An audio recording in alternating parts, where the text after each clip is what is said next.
O tubo de raios catódicos. O tubo de raios catódicos foi inventado em meados do século XIX.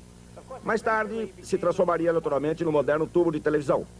Mas antes que acontecesse essa desgraça, ele serviu a um útil objetivo. É o que vamos ver. Este é um tubo de raios catódicos particularmente simples. Ele consiste de um tubo de vidro no qual se faz vácuo com 2 eletrodos no interior.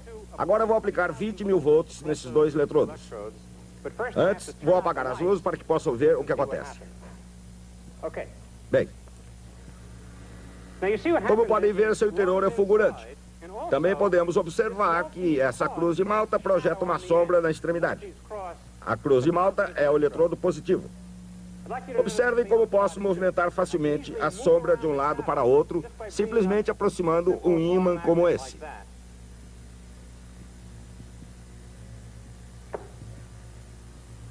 Certo? Vamos começar do começo. Acreditava-se que essa fulguração fosse um feixe de partículas carregadas porque ela podia ser facilmente desviada com um ímã comum.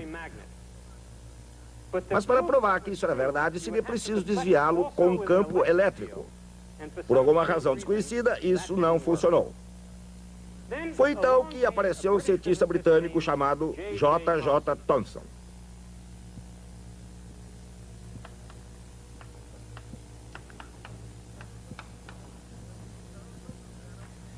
Thomson era um brilhante físico experimental, mas por mais estranho que pareça, era muito desajeitado.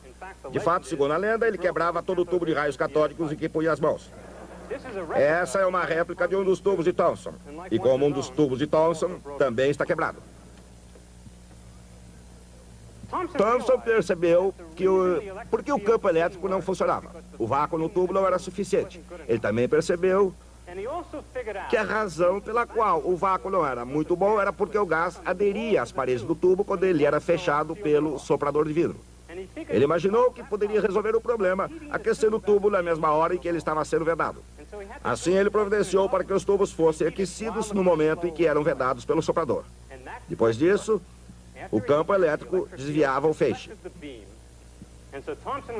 Assim, Thomson demonstrou que o feixe era constituído de partículas eletricamente carregadas e pôde mostrar que as partículas carregadas do mesmo tipo provinham de toda espécie de matéria. O que Thomson fez foi a primeira divisão do átomo. Ele demonstrou que a partícula indivisível de matéria possui, na verdade, partes internas. A honra de ter batizado a nova partícula deveria ter cabido ao seu descobridor, J.J. Thomson. Ele queria dar-lhe o nome de corpúsculo, mas o nome não pegou, pois já havia um outro nome. Elétron.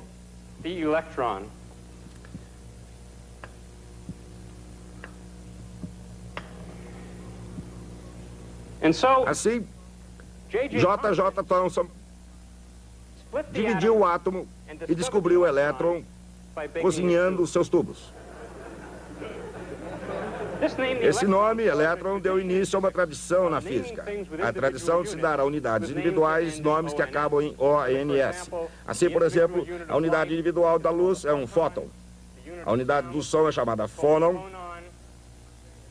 A unidade de matéria é um próton. Temos ainda os nêutrons e assim por diante. De fato, os sociólogos descobriram recentemente que até mesmo as populações humanas possuem unidades individuais, chamadas persons.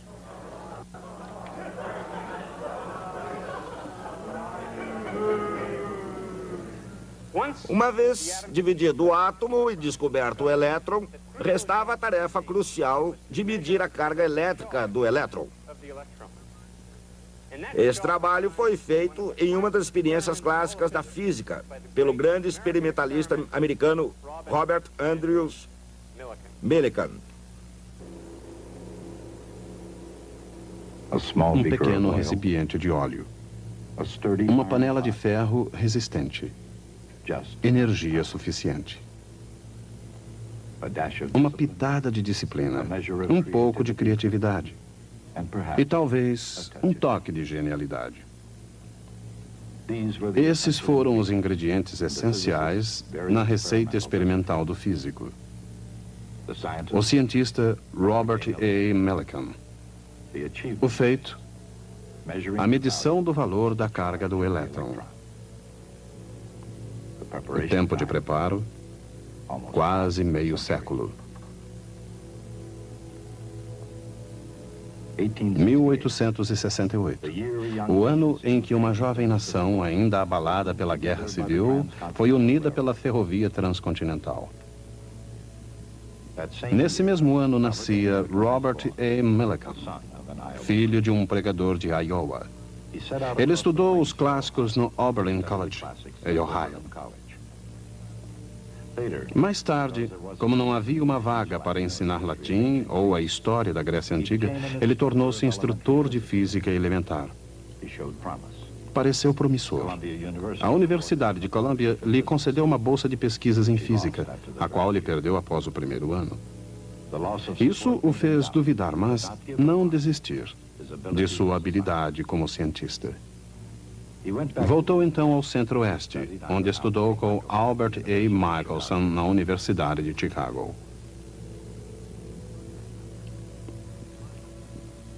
Michelson recebera o Prêmio Nobel pelo desenvolvimento de um instrumento extraordinário para medir distâncias através da interferência das ondas de luz. Millikan desejava mais do que passar um verão em Chicago. Ele queria iniciar ali sua carreira na física. Para se preparar ainda melhor, ele visitou inúmeras universidades e laboratórios famosos no Velho Mundo.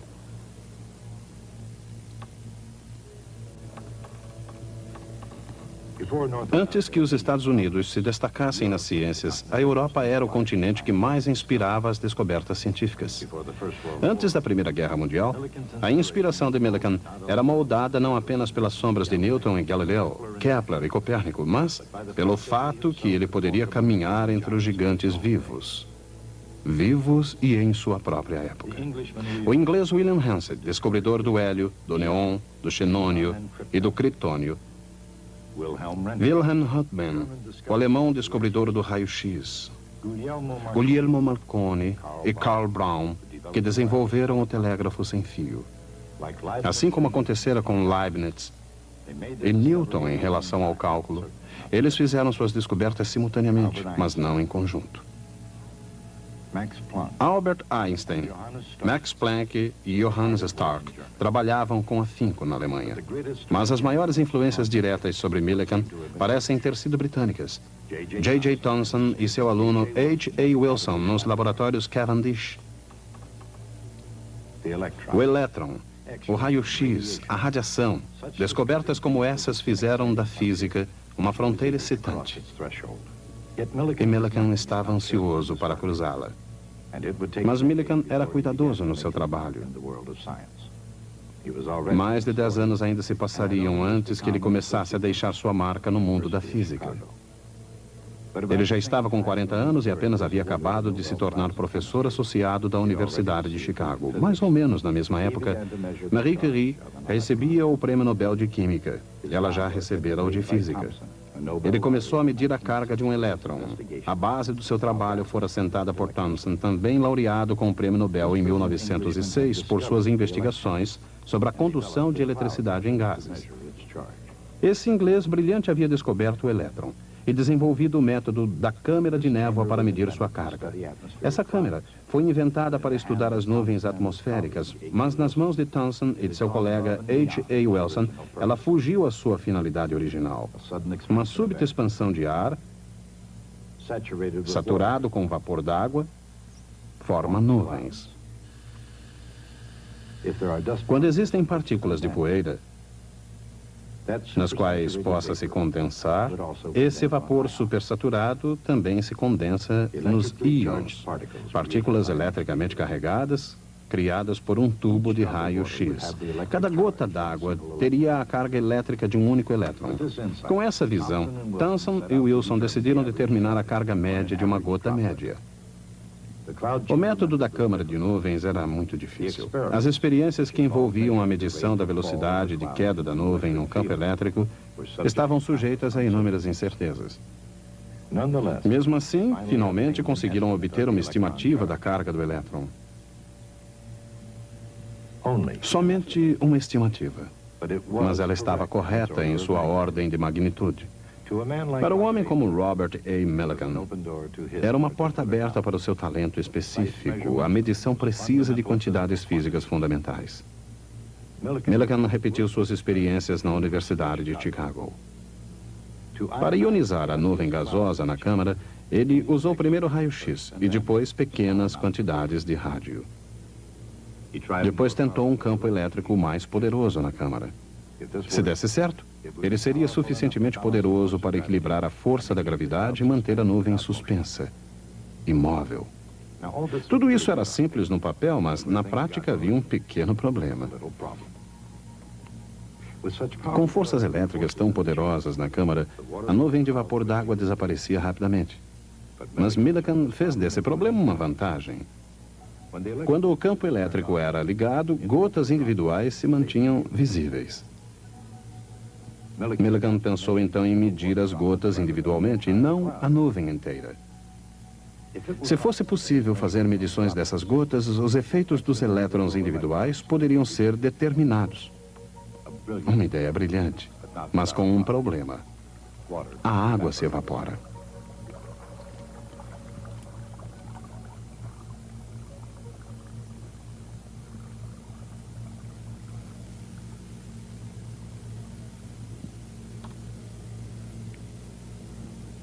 Em vez da água, pensou Millikan, por que não usar gotas de óleo? O óleo, ao contrário da água, não se evapora. Em 1907, na Universidade de Chicago, ele começou a obter resultados. Contando agora com um aparelho capaz de produzir uma névoa de óleo, Millikan mostrava-se cada vez mais confiante de que a carga elétrica de um elétron podia ser medida com precisão.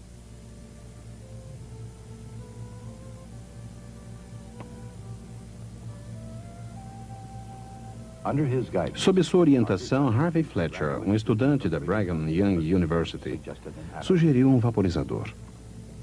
O primeiro aparelho de Fletcher para a experiência das gotas de óleo, assim como a ideia original de Millikan, era simples, eficaz e brilhante. Foi uma associação que começou a dar resultado.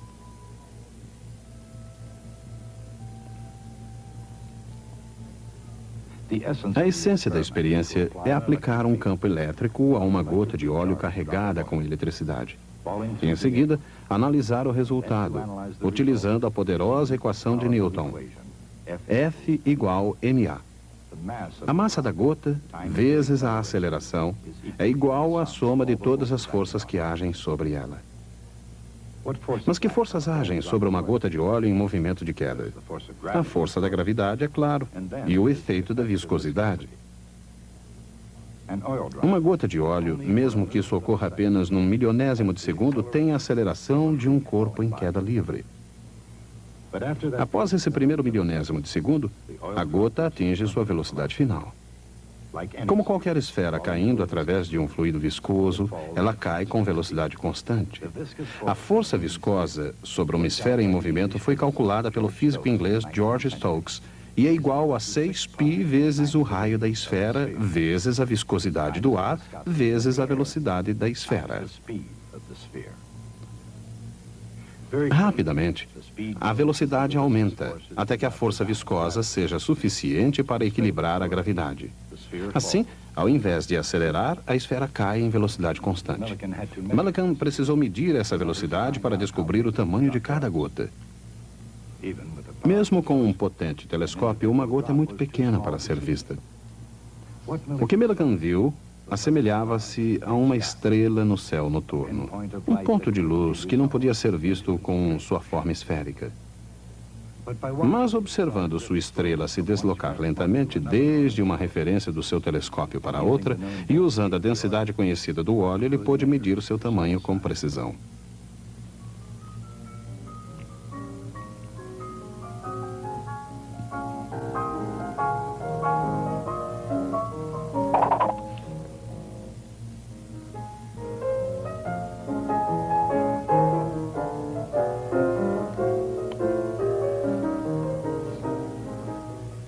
Agora ele podia ligar o campo elétrico e criar uma força elétrica dada pelo produto do campo elétrico pela carga da gota.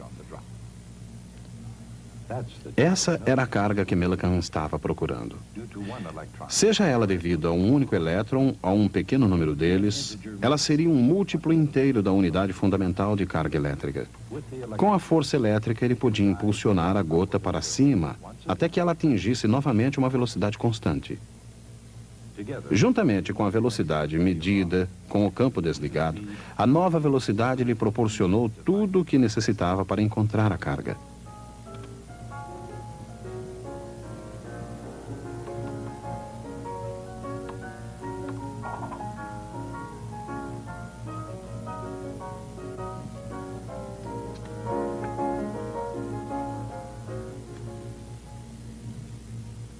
A experiência foi projetada com minúcia de detalhes, uma marca registrada do trabalho de Millikan.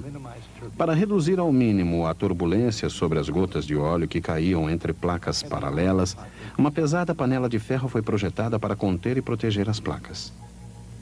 O ar era filtrado com lã de vidro antes de entrar no vaporizador, que deveria lançar a mais fina possível nuvem de gotas de óleo na câmara. Mesmo a luz que iluminava as gotículas foi pesquisada.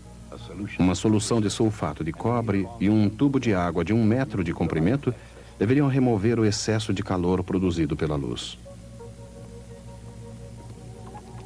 Quando chegou a hora, Millikan tomou todas as providências para que nada atrapalhasse a experiência. Cronômetro na mão, durante horas ele observou através de seu telescópio o que acontecia dentro da câmara. Bem no coração da câmara, ele veria uma única gota de óleo carregada de eletricidade brilhando como uma estrela. Sob a influência da gravidade e da viscosidade, a gota deveria cair. A pequena estrela deveria cair, alcançando a referência superior do telescópio. Aí, e somente aí, Millikan ligaria o cronômetro. A estrela continuaria a cair até alcançar a referência inferior.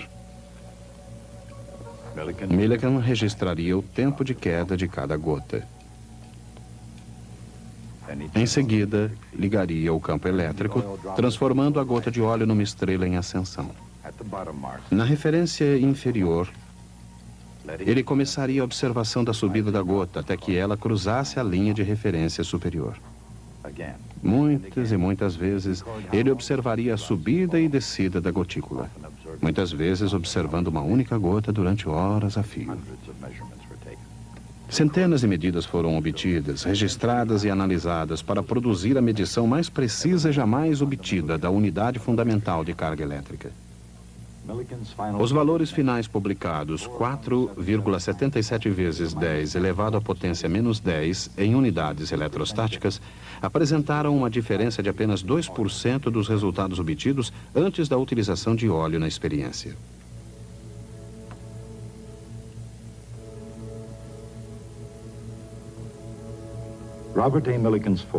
O ponto forte de Robert A. Millikan era a precisão.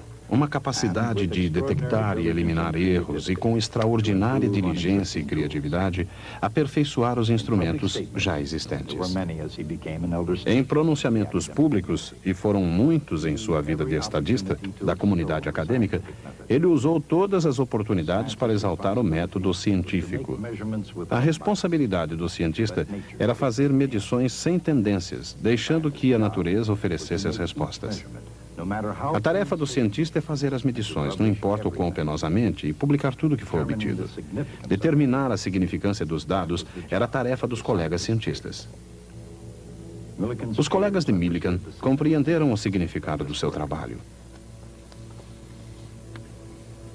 Em 1923, ele tornou-se o primeiro americano nato a receber o Prêmio Nobel de Física.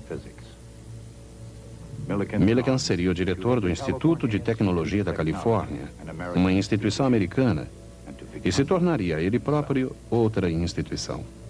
Seu nome tornou-se e permanece ainda hoje um sinônimo de progresso científico.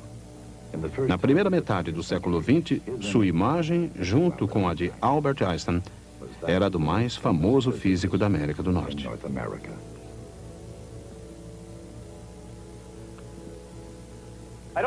Gostaria que vocês vissem como foi essa experiência. Quero que observe uma coisa. Essa lata. A mesma lata está na extremidade da bancada. Esse é o verdadeiro equipamento utilizado por Millikan e ainda está funcionando depois de todos esses anos.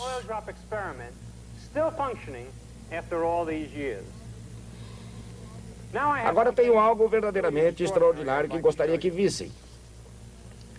Millikan reuniu os resultados obtidos em suas experiências para posterior publicação numa revista científica de alcance internacional. Mas antes disso, ele precisava de um lugar para anotar os resultados das experiências no momento em que elas aconteciam. As anotações foram feitas nesse caderno. Não havia intenção de se mostrar esse caderno a ninguém. Era apenas para uso de Millikan. Esta página tem a data de quarta-feira, 20 de dezembro de 1911. Aqui, Millikan anota a temperatura e a pressão do aposento. E aqui, sob a inicial G, de gravidade, uma série de números. Cada um deles representa o tempo que cada gota de óleo levou para cair entre as duas referências do seu telescópio. Numa coluna semelhante, sob a inicial F, o campo elétrico e, novamente, o tempo consumido na queda de cada gota de óleo. A partir desses tempos, ele calcula as velocidades V1, V2 e etc. Usando essas velocidades, ele encontrou o logaritmo de V1 mais V2. Assim, ele pôde acrescentá-lo à metade do logaritmo de V1. E, finalmente, Millikan chega ao seu resultado. Em seguida, escreve: este é um resultado quase exatamente correto. Como podia ele afirmar isso? Admitia-se que ele estivesse procurando uma constante fundamental da natureza cujo valor não sabia com antecedência. Por que ele diz, isto está correto? Em outra página ele escreve, beleza. Nesta página, beleza, publicar. Em outra, muito baixo, alguma coisa está errada. Aqui uma nota muito reveladora. Não muito certo da distância, 1,273. Essa é a questão. Quando obtém um resultado que não lhe agrada, ele não o joga fora. Isso seria uma fraude. Em vez disso, examina os instrumentos para ver se há algo errado. Então, sim, ele tem uma boa razão para jogá-los fora. Naturalmente, quando obtém um resultado do seu agrado, não examina o equipamento com tanto cuidado para descobrir por que deu certo.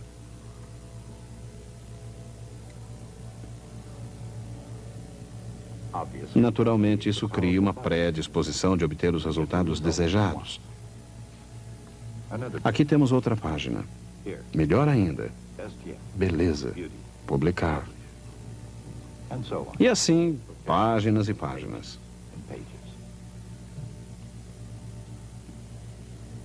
Isso não quer dizer absolutamente que Robert Millikan foi um mau cientista. Não foi. Ele foi um grande cientista. Mas, ao examinarmos essas anotações, podemos ter um breve relance de como a ciência é realmente praticada. O que Millikan fazia não era fraude. Ele usava seu julgamento científico. E, de fato, é preciso que seja assim, porque ninguém jamais tropeça numa descoberta científica. Cada descoberta ocorre durante uma experiência que foi minuciosamente projetada para produzir os resultados que o cientista espera obter. E o cientista sabe que muito provavelmente a fama virá no caso de uma grande descoberta. Assim, o que impede que alguém faça uma descoberta que não é verdadeira? A resposta é a seguinte: a experiência deve ser reproduzível em qualquer outro lugar por qualquer outra pessoa para que se possa confirmar que os seus resultados são corretos. Costuma-se dizer que o imenso sucesso de um determinado empreendimento científico é o resultado de algo chamado método científico, e que uma parte vital desse método é a coleta sem preconceitos, desapaixonada e imparcial de dados científicos. Poderíamos destacar que se outros campos fossem capazes de imitar esse mágico método científico, eles seriam igualmente bem-sucedidos. Mas esse não é bem o caso. A paixão e o preconceito não estão nunca muito distantes do processo científico. A garantia contra isso não é a imparcialidade do artista, mas sim que todos os cientistas acreditam, do fundo de seu ser, que as experiências podem ser repetidas. Essa crença é o dogma fundamental da fé de todo cientista. E eu tenho fé de encontrá-los aqui na próxima vez.